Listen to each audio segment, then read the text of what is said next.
Hindi makapaniwala si Arnel nang maupo siya sa first row sa concert ng paborito niyang sikat na banda. Ang tiket ay napanalunan lamang niya. At dahil gustong-gusto niyang manood ng concert sa Philippine Arena ay maaga siyang pumasok sa arena kahit 2 oras pa bago magsimula ang concert ng paborito niyang banda. Nang siya ay maupo na sa first row sa harapan mismo ng stage ay may naupo din na lalaki sa kanyang tabi at nagsabi na, "Man, you will never believe this. I'm so excited to watch this concert kasi napanalunan ko lamang ang tiket ko ngayon, that's why I'm here. I'm so thankful." Malawak ang ngiti ng katabing lalaki ni Arnel. Nanlaki ang mga mata ni Arnel na sumagot, "You mean, you too?" Tanong ni Arnel. Hindi siya makapaniwala na may makausap siya na may kaparehong swerte niya. So, ang akala ni Arnel na tahimik na panonood niya ng concert at nauwi sa isang magandang samahan. Nagkaroon siya ng kakilala na sa palagay niya ay makaganan niya ng loob dahil mukhang friendly ang katabi niya na nagpakilala sa pangalang Brad. Pagkatapos ng concert ay hindi nagtatapos ang pag-uusap ng dalawang lalaki sapagkat niyaya ni Brad si Arnel na pumunta sa isang barhouse. Sa barhouse ay patuloy silang nagkwentuhan hanggang sa nalaman ni Arnel na iisa lamang pala sila ng bayan. "I can't believe this," sabi pa ni Arnel na halatang natutuwa dahil sa nakita niya na maraming pera si Brad. Napapansin niya na marami itong tip na binibigay sa mga server sa tuwing nagse-serve sa kanila ng beer at pulutan. Kung magbigay si Brad ay parang walang limitasyon, namangha si Arnel. Siyempre na-amaze din si Arnel dahil libre ni Brad ang gastos. Ang higit na ikinatuwa ni Arnel ay ang sinabi ni Brad na naghahanap siya ng taong magtatrabaho sa kanya at kung willing si Arnel ay pwede niya itong ipakilala sa kanyang boss. Nagkataon naman na kailangan ni Arnel ng trabaho at napansin niya na maraming pera si Brad kaya hindi na niya pinakawalan ang pagkakataon pa. Sinunggaban niya ang offer ni Brad. Opportunity knocks only once, sa isip pa ni Arnel. Kinabukasan ay tinawagan ni Brad si Arnel at mayroon itong mga boxes na binigay sa kanya at inutusan siya na mag-deliver ng mga boxes. Arnel was a bit surprised and frustrated, hindi ito ang uri ng trabaho na inaasahan niya. Subalit dahil wala siyang trabaho at kailangan niya ng pera na obviously mayroon si Brad, ay tinanggap na rin niya ang trabaho. Kumunat lamang ang kanyang noo nang marinig ang sinabi ni Brad. "Huwag na huwag mong silipin o buksan ang laman ng box, okay?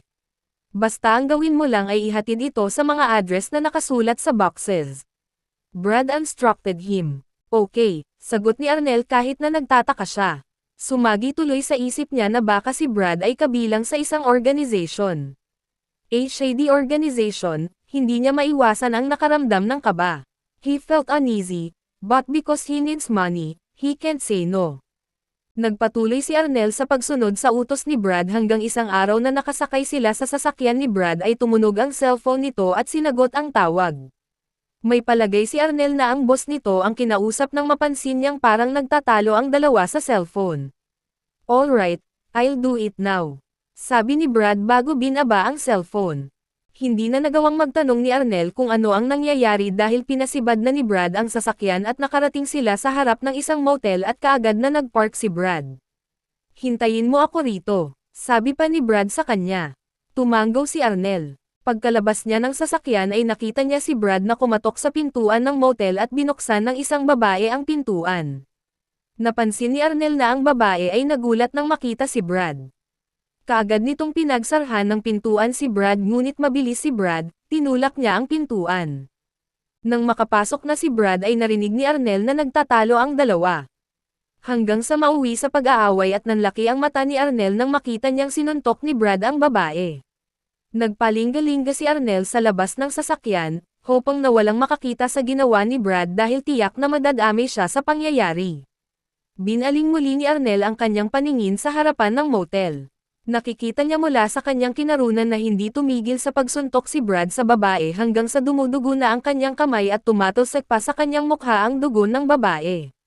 Arnel was now getting anxious. He doesn't know what to do. Eventually, natahimik na ang babae, hindi na niya nakita na ng laban ito. Hindi naman nakikita ni Arnel ang hitsura ng babae, ang nakikita niya ay si Brad na obviously nakapatong sa babae habang ito ay kanyang inatake. Bumalik si Brad sa loob ng kotse na parang walang nangyari. Pinunasan ang dugo sa kanyang kamay at mukha at sinabi kay Arnel na wala siyang nakita at wala siyang sasabihin. Now, Arnel was sure than ever. Kabilang nga sa isang shady organization si Brad at siya ay natrap. Hindi na siya pwedeng magsalita dahil madadamay siya. Isang linggo pa ang lumipas ay tinawagan ni Brad si Arnel at sinabi nito na na-impress ang boss kay Arnel dahil kaya nitong magtago ng sekreto. Kaya siya ang perfect na tao na hinahanap nila para sa isang task pa na iutos ng kanyang boss. Sa worry ni Arnel ay alam na niya kung ano ang ibig sabihin na test ni Brad. Nang magkita sila ni Brad ay tinanggap niya ang deal kaya lang ang sabi ni Brad ay kailangan niya ng patoto to make sure that he was the man they were looking for. And so, nang magkita muli sina Arnel at Brad ay alam na ni Arnel kung paano patunayan sa the boss na kaya niya ang trabaho na ipagawa nila. Sa isip pa niya, kapag sasabihin niya ang kanyang experience 2 years ago, sigurado na mapatunayan niya na siya ang taong kanilang hinahanap. Nang isinasalaysay na ni Arnel ang isang pangyayari sa kanyang buhay ay true enough, nakita niya ang pagkamangha sa mukha ni Brad. You know what, ikaw nga ang lalaki na hinahanap namin. Sabi pa ni Brad pagkatapos niyang nagkwento sa isang pangyayari na si Arnel mismo ang sangkot 2 years ago. Bukas na bukas din ay ipakilala kita kay boss. Saad pa ni Arnel. And so, kinabukasan ay ninervyos na si Arnel na makilala ang the boss na sinasabi ni Brad. Sa worry niya ay wala nang atrasan pa ang transaction. Dinala siya ni Brad sa isang hotel ngunit nang pumasok sila sa hotel room ay wala namang tao. Where's the boss? Tanong ni Arnel. Ang boss ay hindi naghihintay, tayo ang maghihintay sa kanya. Tugon ni Brad. Dahil napansin ni Brad na kabado si Arnel ay sinabi niya na, you know what? You can tell me the story one more time, para kung darating na si boss ay hindi ka nakabahan. And so muling sinabi ni Arnel ang true-to-life story experience niya. Nang matapos na ang kwento ay may kumatok sa pintuan.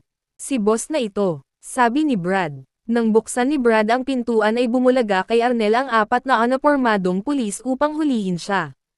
Narinig at nakita mula sa kabilang silid ng hotel kung saan naghihintay ang mga pulis na marinig ang confession ni Arnel through a secret camera inside the room. Si Arnel ay suspect sa pagpatay kay Tessie Alvarez, ang kanyang girlfriend na kanyang pinatay dahil hindi niya matanggap na hiwalayan siya. It turns out that Brad is a cop who works in intelligence. Mula sa simula pa lang nang manood sila ng concert hanggang sa pag-offer niya ng trabaho kay Arnel ay planado. Maging ang bugbugan na nasaksihan ni Arnel doon sa motel ay palabas lamang. Arnel was sentenced to life in prison. Please subscribe to Lovely Crow, hanggang sa susunod mga ka-Lovely Crow.